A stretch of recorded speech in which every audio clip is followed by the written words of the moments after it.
How OCD works.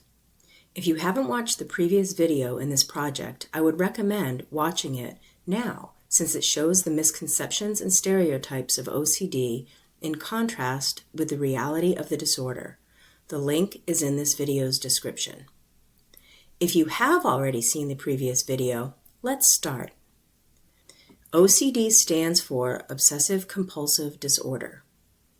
The general definition of OCD is a long-lasting disorder in which a person experiences uncontrollable and recurring thoughts or obsessions, engages in repetitive behaviors called compulsions, or both.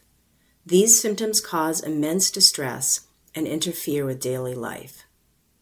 There are many subtypes of OCD, some of which will be addressed in this series. In this video, we will talk about a few of the most common types.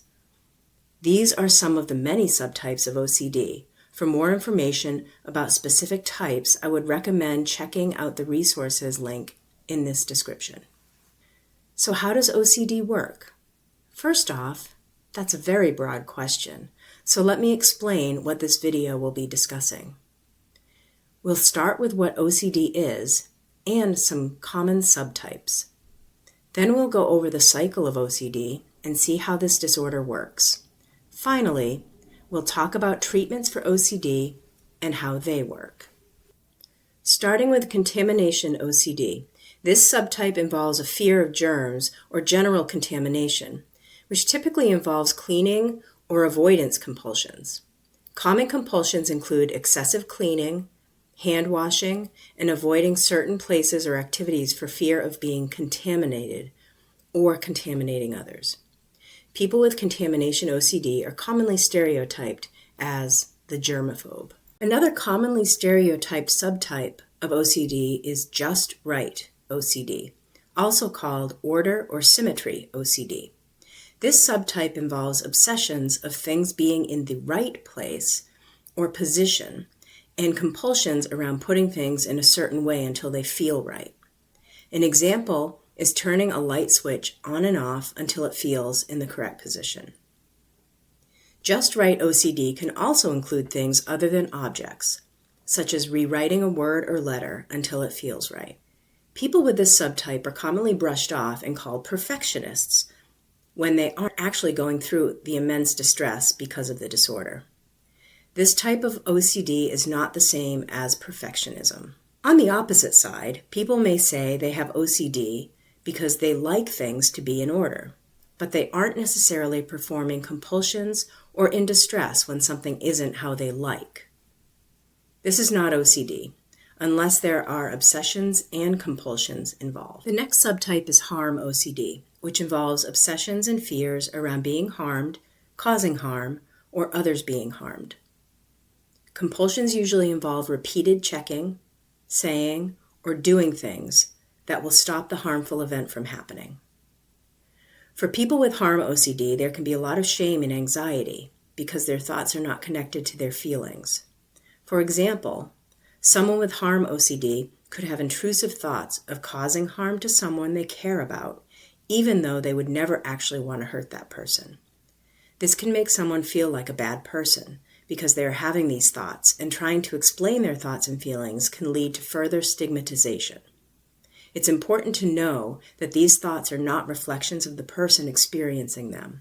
Rather, they are similar to harm OCD is checking OCD, which involves obsessions and compulsions around repeatedly checking and seeking reassurance about something. For example, repeatedly checking that a door is locked or that the stove is turned off. Seeking reassurance is a common compulsion of checking OCD. A person may repeatedly ask someone if they, say, turned off the stove, or even record themselves performing the action as proof. The last OCD type I will mention is hoarding OCD. This subtype involves obsessions and compulsions related to collecting and saving items, as well as the inability to get rid of the items. There could be obsessions saying that something bad will happen if an item is discarded. This leads to a cycle that builds up more possessions and interferes with daily life. There are countless other OCD subtypes, but they all involve either obsessions, compulsions, or both. OCD is not a fun disorder that only involves cleaning or organizing for fun. It causes a lot of distress for those who have it. In fact, around 2% of the world's population has OCD. That's about 1 in 40 people. It's very important to understand what OCD is so that those who have it can get proper support. Now that the basics of OCD have been addressed, let's talk about the cycle of OCD. The cycle starts with obsessions. These are the unwanted, repetitive thoughts, images, urges, or feelings. These obsessions cause overwhelming feelings of anxiety and fear. The person may feel like the only way to relieve anxiety is to perform compulsions. These could be mental acts, repetitive behaviors such as hand washing or checking locks, or the avoidance of certain situations. Performing these compulsions gives the person temporary relief from the intense feelings of anxiety. However, this relief is only temporary and reinforces the obsessions, allowing the cycle to repeat. As the cycle continues to be reinforced, the strength and frequency of obsessions grows, and the duration of the temporary relief shrinks. This endless cycle creates constant dissatisfaction and heightened anxiety. OCD can make a person feel stuck and hopeless, but OCD is treatable, both with therapy and medication. I'm going to talk about the most common types of treatment for OCD. First, we will go through cognitive behavioral therapy, or CBT, which includes exposure and response prevention, the gold standard treatment of OCD. Lastly, we will talk about medications that are used to treat OCD and how those work in the brain. Starting off with cognitive behavioral therapy. CBT refers to a type of psychotherapy that focuses on changing negative thoughts, patterns, and behaviors. CBT acknowledges the connection between thoughts, feelings, and behaviors. With OCD, CBT might be utilized to think about triggering events, such as touching something that feels contaminated, differently. The goal is to change how a person feels about an event, which in turn affects their behavior. Of CBT is exposure response prevention, which is considered the gold standard of OCD treatment. ERP works to break the cycle of OCD by exposing the person with OCD to obsessive thoughts without letting them engage in compulsions.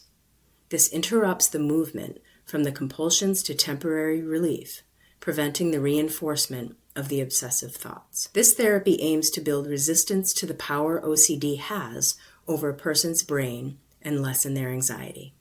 It is important to note that ERP is not just about exposure. Doing exposures and continuing to do compulsions is just torture, because although the brain is learning that the person is brave enough to face their fear, it's still learning that it needs to be afraid. The response prevention doesn't allow the cycle to continue and helps the brain learn that it doesn't need to be afraid. Another common treatment for OCD is medication. Typically, the prescribed medications are selective serotonin reuptake inhibitors, or SSRIs. Common SSRIs include sertraline, fluvoxamine, and fluoxetine. SSRIs work by blocking the reabsorption or serotonin in the brain, increasing the overall amount of serotonin. More serotonin can help regulate anxiety that's caused from obsessions and may improve symptoms for people with OCD. However, it is important to remember that SSRIs don't work for everyone, and some types may work for some better than others. SSRIs are also the most effective when combined with other treatments, such as exposure response prevention. All this to say, OCD is manageable. It is not a life sentence. Medication works. Therapy works. People with OCD are able to enjoy life and feel relief from their symptoms with the proper support and treatment. If you want to learn more about OCD symptoms, subtypes, treatment, and ways to get support, here are some state, national, and international resources. These will also be linked in the description.